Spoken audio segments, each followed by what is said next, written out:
see how it works.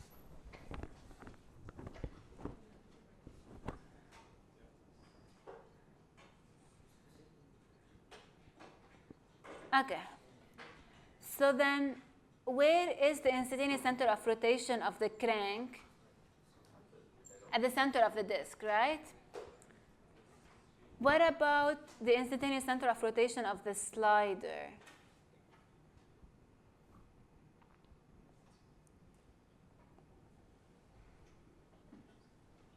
Do I know the direction of the velocities of 2 points on the slider?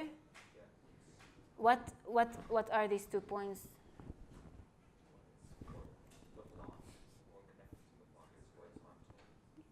Yeah, so this guy here, what is the velocity of this point? It's like this. Well, either this way or that way, depending on how the crank is going. So then the IC needs to be on the perpendicular to this point, right? The perpendicular to this line. My drawing is really bad, right? And the velocity of this point is going to be perpendicular to this. The velocity of this point is going to be along the perpendicular to this arm. So either like this or like that, depending on how the bar is rotating. So the IC will lie on the intersection of this line and this line. So here's a small animation. Does that make sense? Any questions? So there's a small animation of this that you're going to work on, or you're going to see in your homework to come. Not this one. Where did I put the animation? Here. Okay. Okay, so this is like the crank slider. Let me, what's happening? Lower the speed. Okay, it's not the greatest animation ever. So let us see. This is the crank. Here it's going to rotate. This small bar is the crank. It's going to rotate. You can see in blue its velocity always perpendicular to the bar. And the slider is up there. So you can see this point is going to go horizontally. Okay, and you can see the velocity of that point. So the IC is going to be the intersection of these two lines, which is perpendicular to the velocity of this point and perpendicular to the velocity of this point. And that's the IC of this bar.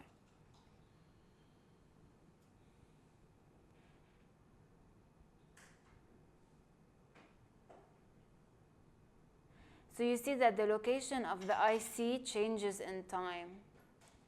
So the velocity of the IC is 0, but its acceleration is not 0.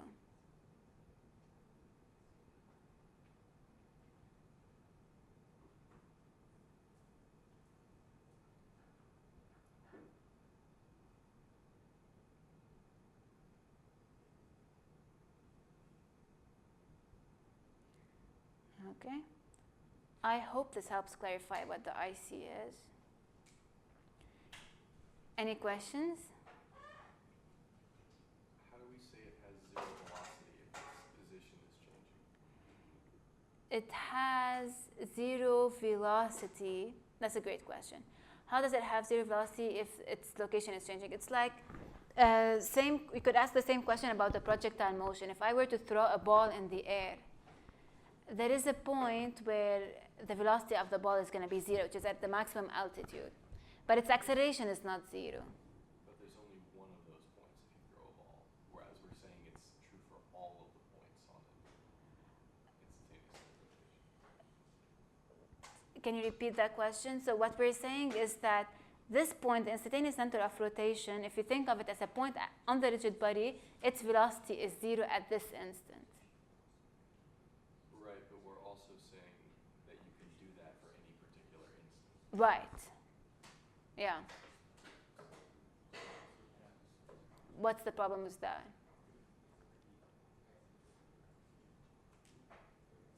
Because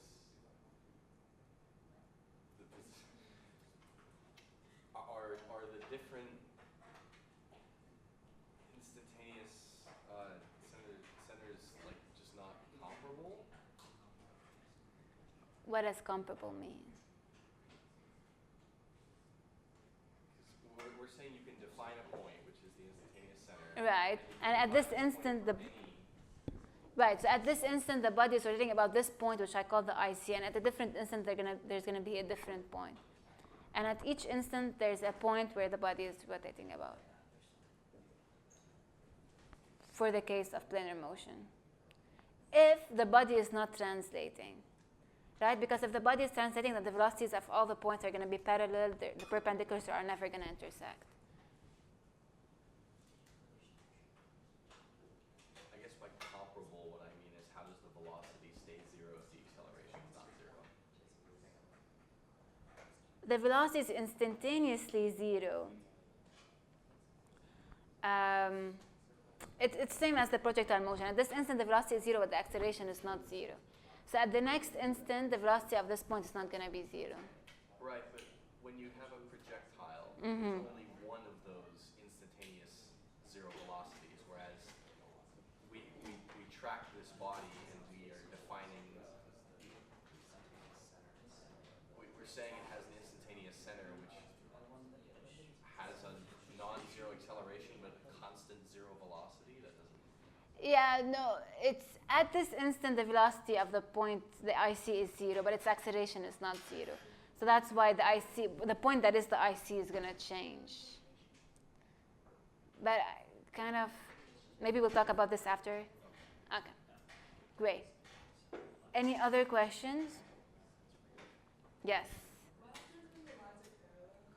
When the lines are parallel, okay, great question. What happens when the lines are parallel? What is happening? The IC is undefined because what kind of motion is the body undergoing? It's just translating. So at this instant, no rotation, pure translation, the IC is at infinity, or there's no IC, not well defined. Okay, that's a great question. Any other questions?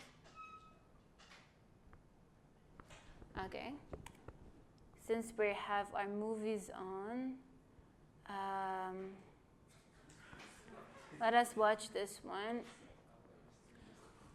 So in the Merriam-Craig textbook, they define different types of motion. So you have pure translation, where different points on the body, they trace straight lines. And you have rotation about a fixed point, like we just saw. Rotation about a fixed point, the IC is a fixed point. In this video, it's a good example of, let me ask you this. Okay, look at these buckets during the motion of the Ferris wheel. Okay. These buckets, are they rotating? Yes or no? These buckets.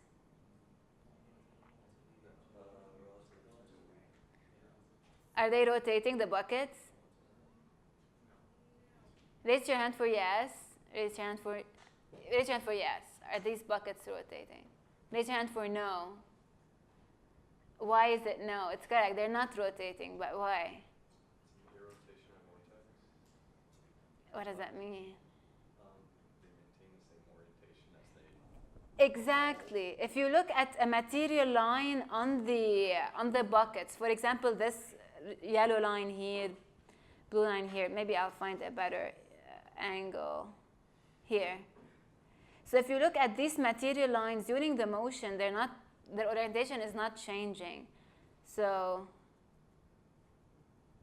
these buckets are just, you see, these lines, their orientation is not changing. So these buckets, they're not rotating. They're undergoing translation. But because the curves they are tracing they're not tracing straight lines, they're tracing curves, that's called curvilinear translation. So a point on the bucket is tracing curve. 2 points are tracing 2 parallel curves. So that's curvilinear translation. Material lines on the buckets are not rotating. What's the difference between curvilinear translation and just rectilinear translation? Rectilinear translation points on the body are tracing just a straight line rather than a curve. Okay? Cool. So that's this video done. Now this one. You cannot hear the volume, can you? I think I've found a way to show an effect that will have you doubting your very own eyes. Now they don't. Okay, let me introduce this. So what we have been looking at so far is we have two material points on the rigid body. What are material points? They are points that are fixed to the rigid body. Now what we're going to do is we're going to look at one point that is fixed to the rigid body and one point that is moving relative to the rigid body. So here the rigid body is the merry-go-round, and the particle that's moving relative to the rigid body is the ball.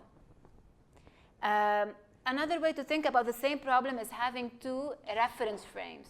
We have the inertial reference frame that is the Earth, and you have the moving reference frame that is the merry-go-round.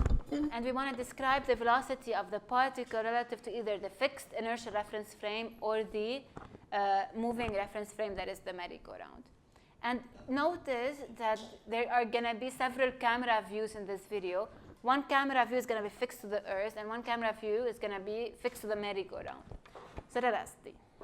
Yet, but our budding ball players sitting on our specially rigged merry-go-round are about to demonstrate a rather astonishing optical illusion. All right, here's the game, right? You're going to throw the ball straight to, what's your name, Victor, right? But this time, I'm going to complicate things slightly. I'm going to rotate to the merry-go-round counterclockwise. So you throw it whilst it's moving. What's going to happen? I don't know why, but I feel like if we're going fast enough, Yeah. like I might actually be the one catching the ball. Okay, so you're going to throw it and you're going to catch it. All right. Yeah, I don't know. Right, what's going to happen, dude? I was going to veer off to the left. So the ball is going to swerve off to the left. Yep. And you might catch it. Possibly. Okay, good. So these people on the moving merry-go-round, are they inertial? So if I consider a reference frame that is these people, they are the origin, and consider a basis fixed to the merry-go-round, they are the origin. Are these people considered to be inertial observers or not? Not, because they're moving, right? And whenever you're observing something on a moving frame, Newton's laws do not apply. So you're going to see things that look weird. But it's not magic that's happening. It's just that you're in a moving reference frame. So that's. Right, so what's going to happen? I think it's just going to come straight to me, and I'm going to catch it like the champion that I am. Show me the catch. Okay, great. Right, okay, is that everyone? No, hang on, one more. Spencer. He's not arrogant. Just quietly He's confident. not catching it. He's Really? not catching it, no.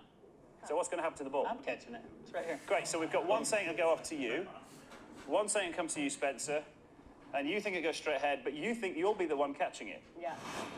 Now remember, the ball will be Okay, thrown... what kind of reference frame is that? The camera is fixed to what? It's fixed to the merry-go-round, right? You see the people are fixed and everything else is moving. So our reference frame here is not inertial. We know that if we were fixed to the Earth, how would we see the ball moving? It would move straight. But now that we're on the merry-go-round, it's going to move differently. The spinning merry-go-round. But where will it end up? Will it be caught by the thrower? Will it be caught by the person opposite? Will it be caught by the person to the thrower's left? Or by the person to the thrower's right? Right, in your own time, throw the ball. I got this.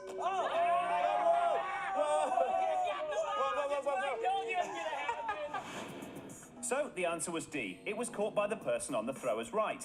Our camera angles seem to show the ball bend in the air. So is that a camera effect, or are we seeing what they saw?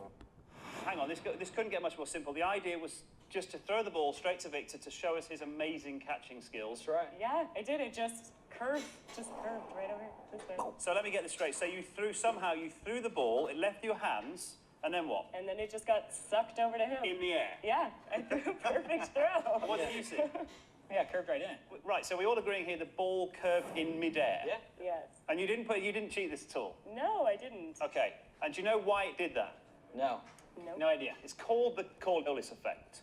And it's very simple. It's objects in motion appearing to be, it's an optical illusion, appearing to be deflected off their intended course. So what's actually happening here is you are throwing this ball. You can only throw a ball in a straight line. Can I clear that up straight away? Yes. Even though it appears in your eyes to be bending. So you throw the ball straight, it's still going straight, but the table is moving below you, and all of a sudden, look who's in front of that straight moving ball, and it looks like it's bent off to the right because you're still looking at the guy you were intending to throw it to, and that, ladies and gentlemen, is a Coriolis effect. Okay. So, oops. whenever we observe a motion and it doesn't obey Newton's laws, then probably our frame of reference is non-inertial. Can you think of a different problem or a different situation where this happens? Where because we're on a moving frame, we observe things different than what they actually are. Yes? It's because of naval warfare, no? Like battle on boats, like the cannons? Yeah, so they have to take into account the rotation of the Earth. Yes, yes, yes. Like with like the clouds and stuff, with from a spinning planet. Yes, that too. So, yes. Yes. Riding a vehicle. In what way?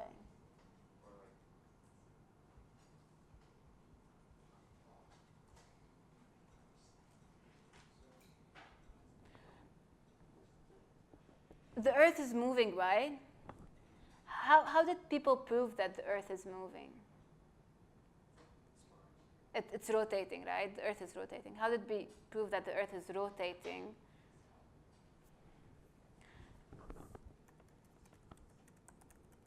Have we heard of the Foucault pendulum? What is this?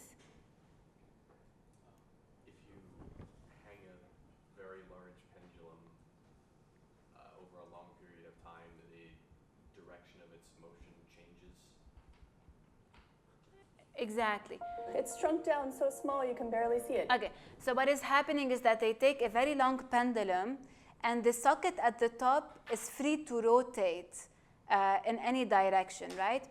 So it's not restricted to rotate in a certain direction. Now we know that if we release a pendulum in a certain direction, it will go in the plane.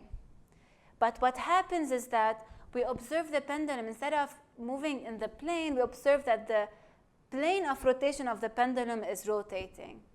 On the Earth, we observe that. Why do we observe this? Because we are the ones that are rotating. What's actually happening is that the plane of oscillation of the pendulum is remaining fixed, but the Earth is moving, so we see the plane of the pendulum moving. So this experiment is present in the Panthéon in Paris. That's where Foucault built it, but also in many museums. Let us see if we can actually find a nice video.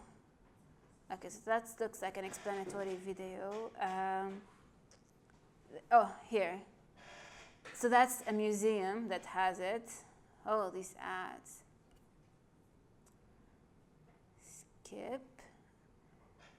So yes, you can see that this setup here is demonstrating that the plane of rotation of the pendulum is moving. And not strike, but in a bit it will. Maybe we'll increase the speed. Ooh. Okay, we're gonna have to speed this up a little bit. Come on. And after some time, still. Okay. What happened? It struck in. Gosh. Okay. I promise, eventually it will strike. It will strike all of them. One day it will go a full rotation. Okay? Movie time is done. Let us go to the theory behind this. Ooh.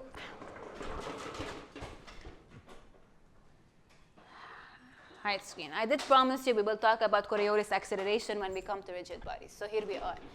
Let us see.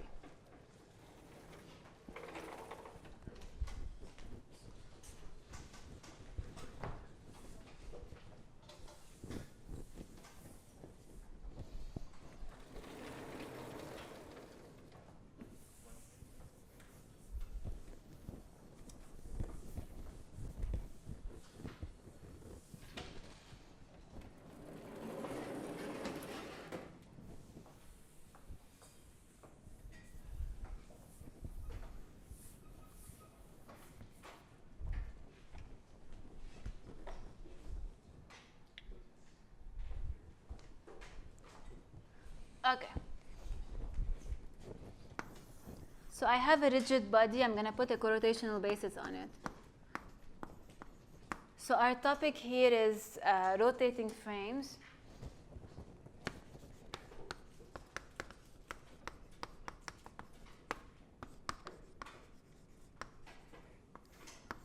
Or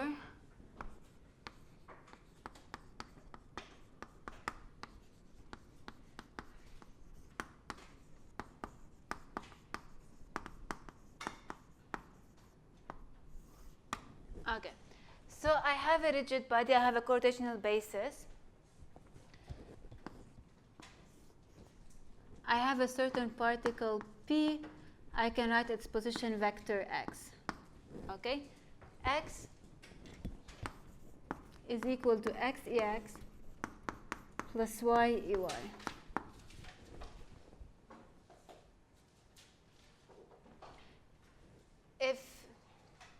Okay, or let me fix that a little bit.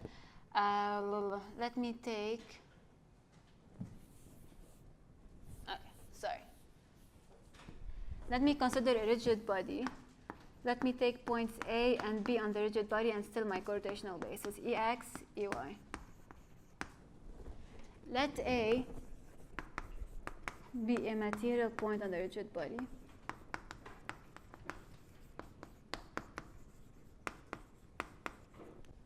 And B is moving.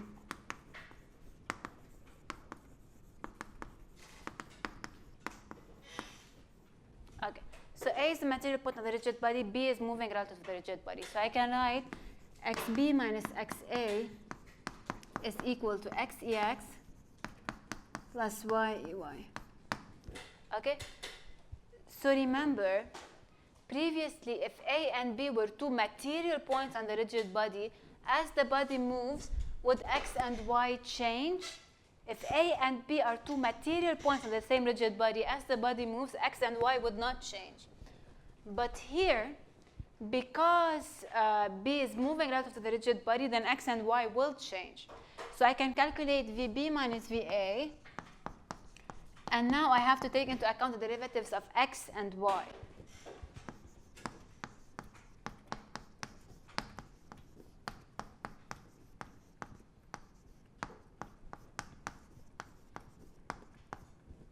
Plus y ey dot. And remember that ex dot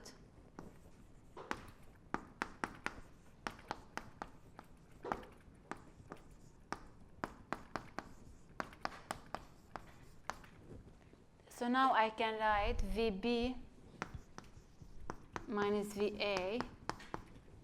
This I'm going to define to be x corotational B relative to A plus omega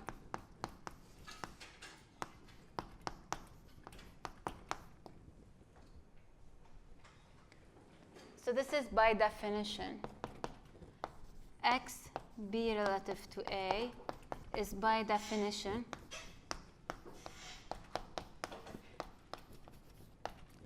the corotational derivative of B with respect to A.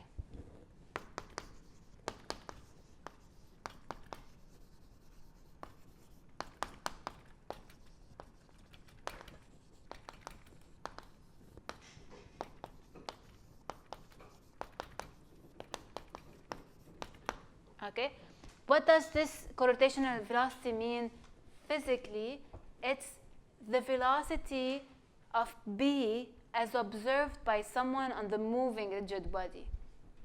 Okay, so in the video we just saw the corotational velocity of the ball relative to the merry-go-round is the velocity of the ball observed by the people that are sitting on the merry-go-round. So this is the velocity of B observed by someone that is fixed to the rigid body, or observed by A, which is not necessarily the absolute velocity of B. The absolute velocity of B, VB, includes all the other terms. Okay, so the corotational derivative of B with respect to A, which is the velocity of B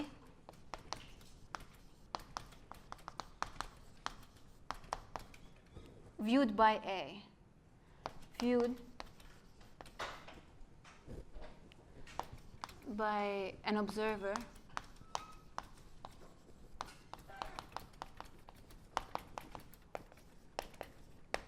fix the rigid body.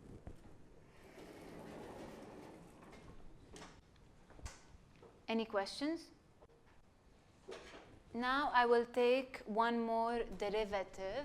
I'll get that AB minus AA is equal to x double dot EX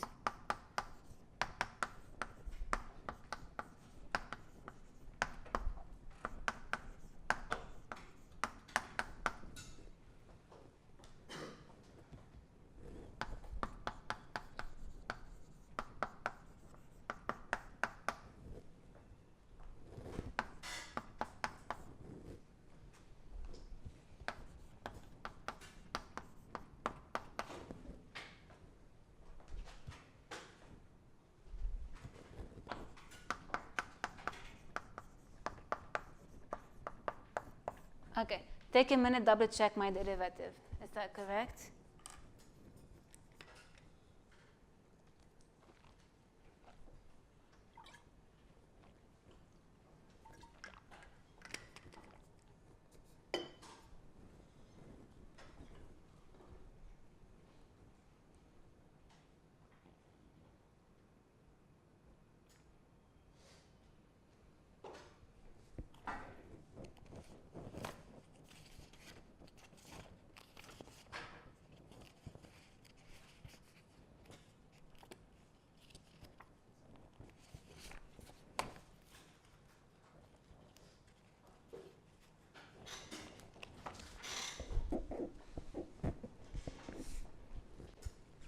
Is this correct? Any questions?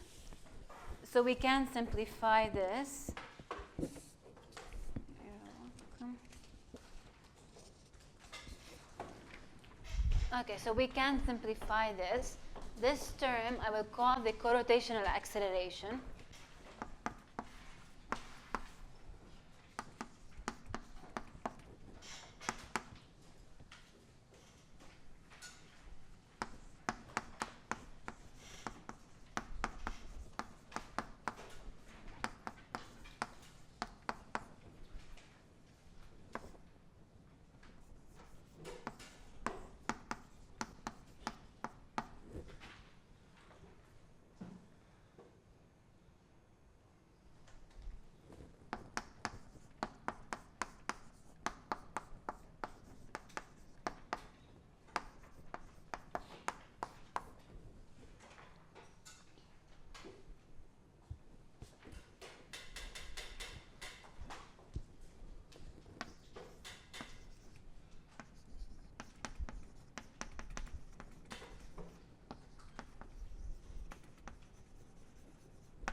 So again, the co-rotational acceleration is the acceleration of the ball as seen by the people on the merry-go-round. It's the acceleration of point B as seen by someone on a moving rigid body or in the rotating frame. Now this term is due to the angular acceleration alpha.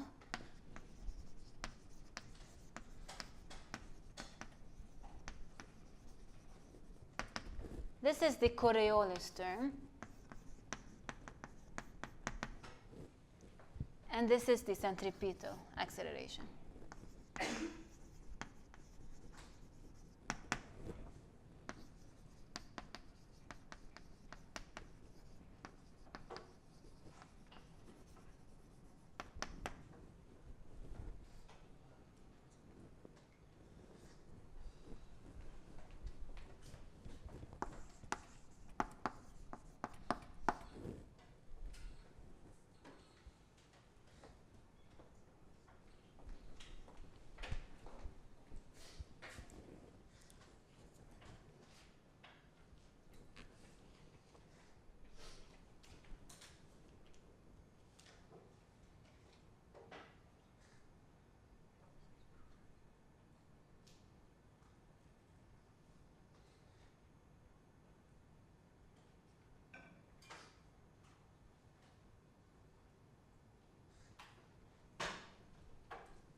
Okay, so I want to try something with you guys. Let us see if it works. So in an inertial frame, we have F equals ma, right? So let us think of consider a frame A and we have point B. Consider point B in a moving frame.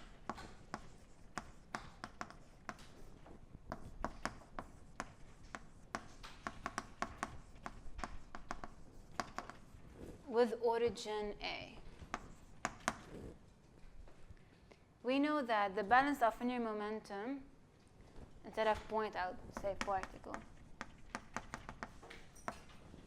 The balance of linear momentum applies in the inertial frame. So the sum of forces acting on B is equal to the mass of B times the absolute acceleration of point B, right? Now, this absolute acceleration of point B, I can write it as M, AB now is AA, or x rotational B with respect to A plus AA plus all the other terms.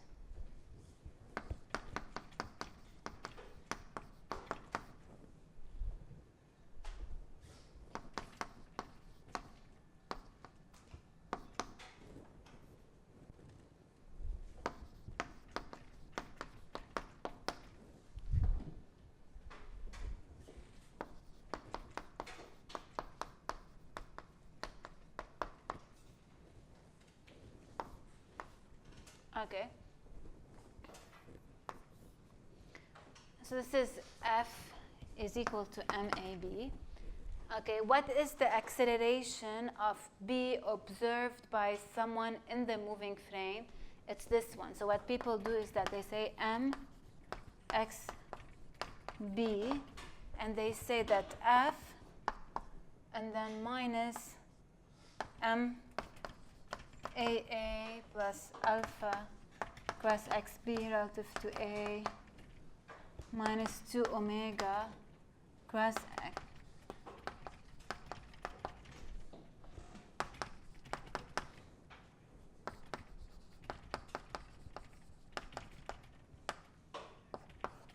Okay, so they write this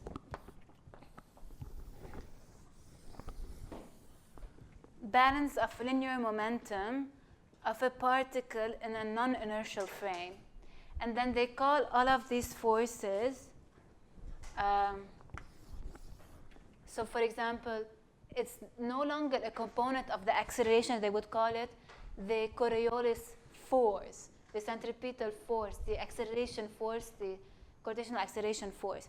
So they call all of these terms fictitious forces. And each of one of them has their corresponding name. So it's a common notation that people use that I don't like, that they say that there exist fictitious forces. But for me, the interpretation I prefer to look like is that these terms are components, so the Coriolis acceleration, centripetal acceleration, gravitational and angular acceleration are just, they're just components of the acceleration vector. Whereas some people prefer to take them to the other side and look at them as fictitious forces, which you would add when you're applying the balance of linear momentum in a non-inertial frame. So when you express the acceleration of the particle in a non-inertial frame.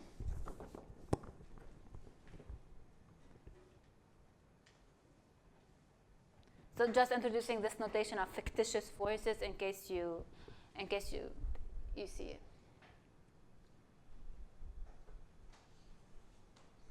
However, they do come from math, okay? So what is the Coriolis acceleration due to? It's due to the rotation of the frame plus motion in the frame. So going back to our merry-go-round animation, which is a homework you're going to do, the merry-go-round video, the ball moving in the merry-go-round video. You're going to animate this motion. You know what the absolute acceleration of the ball is. The ball is just a projectile. So the absolute acceleration of the ball, if particle B is the ball, the absolute acceleration is minus GEZ. The acceleration of point A, depending on where you take it on the merry-go-round, you can take it to be at the center. The acceleration of point A is 0. And if you know omega, you know alpha of the merry-go-round, you should be able to solve differential equations for the corrotational component. So you can solve for x of t, y of t. So you can obtain the velocity or the motion of the ball as seen by someone on the merry-go-round. You'll do this in your homework. Any questions? Okay. Another way to apply this is if you look at set 16. Okay, so problem 1 has to do with the instantaneous center of rotation. You can solve the velocity part using the IC. So where is the instantaneous center of rotation of this bar AB?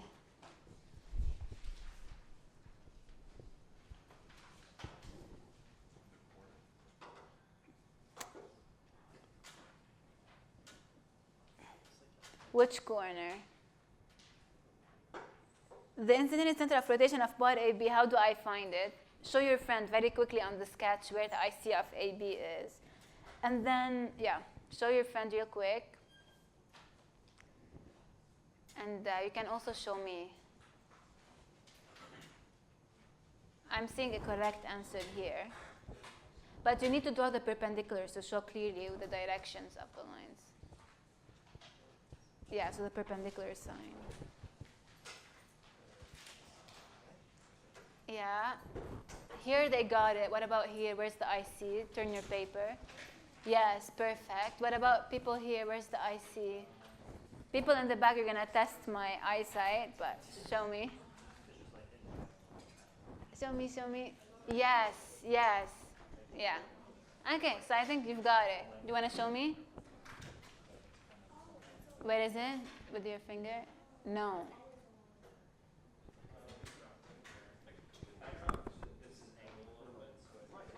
Yes.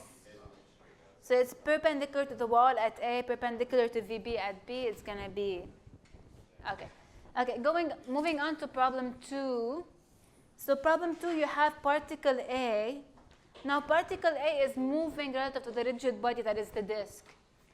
So if you want to relate the velocities of A and B, you're going to have to use all of these extra terms.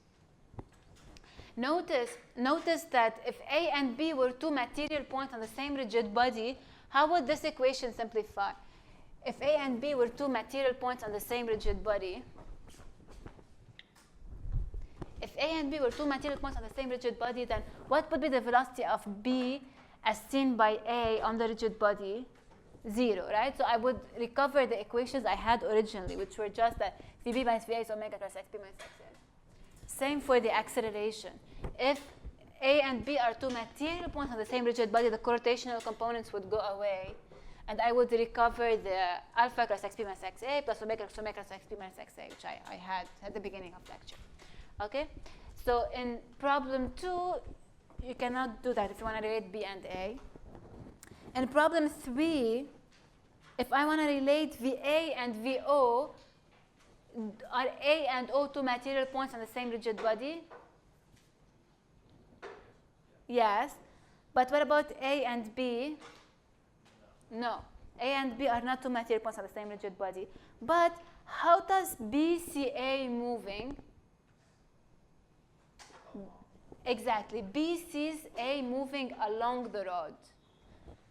So I know in problem 3, I know the direction of the corrotational velocity and the corrotational acceleration. That's going to be along the rod. So go ahead, you have 10 minutes, solve problem 3. That's your quiz for today. It should be quick.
Yes, the circles, they denote corotational derivatives, meaning derivatives assuming that the corotational basis is fixed, whereas the dot is the absolute derivative.